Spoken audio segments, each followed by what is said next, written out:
My best friend slept with my roommate who's about to get married. I couldn't keep this secret and chose to inform the roommate's fiancé, MITHA. Living with my buddy Alex, who was about to get married, and hanging out with my best friend Ellie was usually the highlight of my days. I'm 26, pretty laid back, and have always kept things simple. Alex, 28, had everything figured out, especially with his wedding around the corner. He and his fiancée Sarah seemed perfect for each other, like something out of a romantic movie. Ellie's been my best friend since our college days. She's full of life, always laughing and making everyone around her feel better.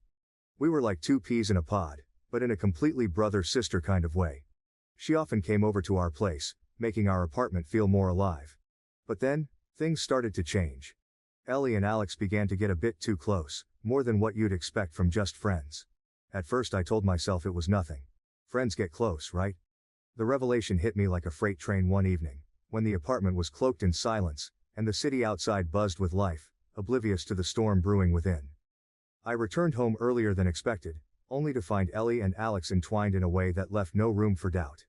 They were quick to separate, their faces flushed with guilt, but the damage was done. The image was seared into my memory, a haunting reminder of the betrayal.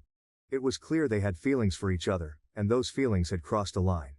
Ever since I found Ellie and Alex, my best friend and roommate, closer than they should have been, my world's been upside down. I wanted to be loyal to both, but my head was a mess. On one hand, Alex was about to get married, and on the other, Ellie has always been like family to me. The apartment we shared, which was once full of jokes and late-night pizza runs, started feeling more like a silent movie. Conversations became whispers when I walked in, and the air felt thick with secrets. I noticed the small things, how they'd suddenly stop talking or how Ellie's visits became more scheduled, especially when I'd be out. It made my chest tight, thinking about it all. I decided to keep it all bottled up inside because, honestly, I didn't want to be the one to cause a hurricane in everyone's lives. I thought maybe, just maybe, if I ignored it long enough, things would go back to normal. I didn't want to be the reason anyone's happiness got ruined, even if it meant putting on a fake smile every day. For 3 whole months I lived in this bubble of hope and fear. Hope that Alex and Ellie would realize their mistake, and fear what would happen if Sarah, Alex's fiancée, found out. It was like walking on a tightrope, trying to balance everything and pretend I was okay with it. Every day was a challenge, trying to act normal around Alex and Ellie. I dodged conversations about relationships, love, or anything that could lead back to the secret I was keeping. It felt like I was living in a different world from them, watching from the outside. I began to pull away, spending more time alone, avoiding coming home. I started making sure they knew when I was about to come home, sending a text or calling to say, "Hey, I'll be there in 10 minutes. I thought it would help me avoid walking in on more moments like that. However, even with all my warnings, it kept happening. Every time I saw them too close, it felt like a punch to the gut. I started to dread going home. My place, which used to be where I could relax, now felt like the last place I wanted to be. So, I stayed out as much as I could. I hung out in coffee shops, wandered around the library, and did anything to stay busy and away from the apartment. It was like I was trying to disappear from my own life because every time I thought about facing them, I just couldn't. It felt like everything around me reminded me of how things had changed and how uncomfortable I felt in my own home. I felt like I was stuck in a really tough spot. Here was my best friend and my roommate, who was about to get married, sneaking around. I kept their secret for 3 months, trying to ignore it and hoping it would just go away. But it ate at me. Sarah, Alex's fiancée, had no idea, and it didn't seem fair to her. The weight of knowing about Ellie and Alex became too much. I felt like I had to do something about it. It wasn't just about being loyal to Alex anymore, it was about doing what seemed right. Telling Sarah about what was happening with Alex and Ellie was one of the hardest things I've ever had to do. It felt like I was carrying the weight of the world on my shoulders, knowing that what I was about to say could potentially ruin lives. But after months of carrying this secret, watching the strain it put on everyone involved, and feeling the weight of it crushing me, I knew it was something that had to be done. No matter how much I wished things could resolve themselves, the reality was clear. Sarah deserved to know the truth. Update. 3 months later, I decided to meet Sarah in a neutral place, somewhere public yet quiet enough for a serious conversation. I chose a small coffee shop in the park, a place that felt serene, hoping it would provide a calm backdrop for the storm I was about to unleash. I remember my hands shaking as I texted her, asking if she could meet me. I tried to sound casual, but every word felt heavy with the weight of what was to come. The day we met, I arrived early, my stomach in knots. As I waited, I rehearsed what I was going to say over and over, but the words felt inadequate. How do you tell someone their world isn't what they think it is? Sarah arrived, her smile bright, unaware of the news I was about to break. Seeing her happiness made what I was about to do even harder. I started the conversation with small talk, trying to ease into it. But how do you ease into something like this? Eventually, I just had to be straightforward. I told Sarah that there was something important I needed to talk to her about, something about Alex. I emphasized that what I was about to share was difficult for me, but I believed she had the right to know. Then, I told her. I explained that over the past few months, Alex and Ellie had grown closer, in a way that wasn't appropriate for two people who were just friends, especially when one of them was about to get married. I shared how I discovered them and the emotional turmoil I'd been through, deciding whether or not to tell her. I made it clear that my intention wasn't to hurt her but to be honest, because I believed she deserved the truth. Throughout the conversation, I watched Sarah's face change from confusion to shock, and then to something I couldn't quite decipher: hurt, maybe, or betrayal. She asked a few questions, her voice shaky, and I answered as honestly as I could, providing the details she sought. It was heartbreaking to see her process the information, to watch as the reality of the situation sank in. After telling her, I felt a mix of relief and dread. Relief that I had finally shared the secret that had been weighing me down, and dread for what it meant for Sarah, Alex, and Ellie. I offered Sarah my support, whatever decision she made about her future with Alex. I could tell she was shattered. I felt awful, but part of me knew it was better she heard it from me than someone else, or even worse, after the wedding. Walking away from that conversation was like leaving a part of myself behind. I knew things would never be the same after that, but I also knew I had done what I believed was right. It was a moment that changed the course of our lives, a decision made with a heavy heart but a clear conscience. The next few days were like walking through a minefield. Sarah confronted Alex, and the fallout was explosive. I wasn't there, but Alex made sure I knew he blamed me for everything. He came home that night, his face like thunder, and we had it out. "How could you?" he kept saying, over and over, like a broken record. I tried to explain my side, saying I couldn't just stand by and watch him make a mistake that big. But Alex wasn't having any of it. He saw it as the ultimate betrayal. Ellie, on the other hand, was a mix of angry and sad. She thought I had backstabbed them by not keeping their secret. Our friendship, once unbreakable, started showing cracks.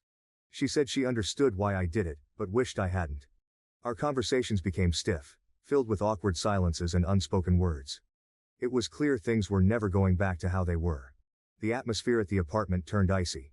Alex and I barely spoke, and when we did, it was just the essentials. It felt like I was living with a stranger, not the guy who had been my best friend. Ellie stopped coming over, and our group of friends picked up on the tension. Sides were taken, and suddenly, I found myself on the outside. It was like high school all over again, only lonelier. I started spending more time out of the apartment, staying late at work, wandering around the city, or sitting in parks just to avoid going home. The place I had loved, filled with so many good memories, now felt like a prison. The worst part was the isolation. Friends I thought I had in my corner slowly drifted away, unsure of how to navigate the new dynamics. The emotional toll was heavy. I struggled with guilt, wondering if I had made the right decision. Sleepless nights were common, and I found myself questioning not just my actions, but my judgment. Had I really done the right thing, or had I just destroyed relationships for the sake of my own conscience? Eventually, the situation at the apartment became unbearable. Alex decided he couldn't live with me anymore, and I couldn't blame him. The search for a new place was quick, I just wanted out. Moving out was a relief and a defeat all at once.